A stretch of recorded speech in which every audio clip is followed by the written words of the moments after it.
Hi! Hello sa lahat na sa Facebook list ko, yung mga reseller ko. Gusto ko lang ipagmayabang ang aking eyelashes. Hindi, jokes lang po. Kaya ako nag-live, hindi na nag-live, nag-record.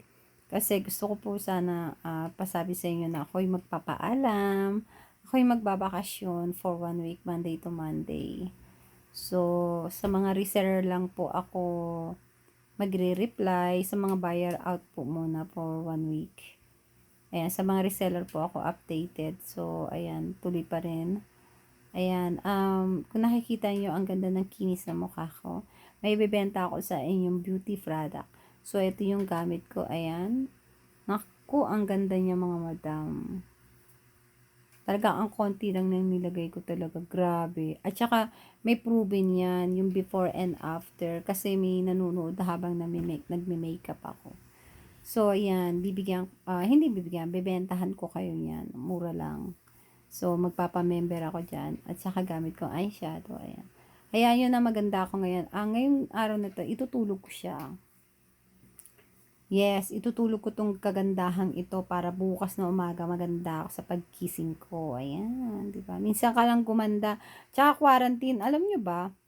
Ang huling makeup ko is nung, kailan ba yun? October pa. Since noon, di pa ako nag-makeup. Tapos, na-quarantine pa. O, di ba? So, ngayon na ulit. Ang ganda. Gustong-gusto ko siya. Araw-arawin ko nga itong makeup na to. Magme-makeup ako araw-araw. Sasayangin ko lahat ng makeup ko. Aray ko. Ayan. See, tignan mo, di ba? Ang ganda niya, mga madam. Maganda talaga siya, promise. In person pati. Ayan. Mamimiss ko kayong lahat. I miss you. Hindi, charot. Hindi, ano ba kayo?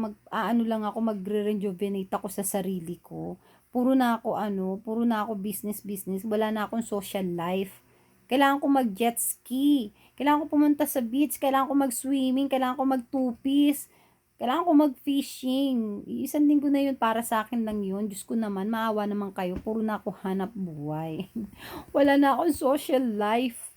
Yun lang yun po yung isasabihin ko sa inyo. Kaya, kung medyo late ang reply ko sa inyo, ay pagpasensyahan nyo na. Thank you! Ingat-ingat kayo. God bless.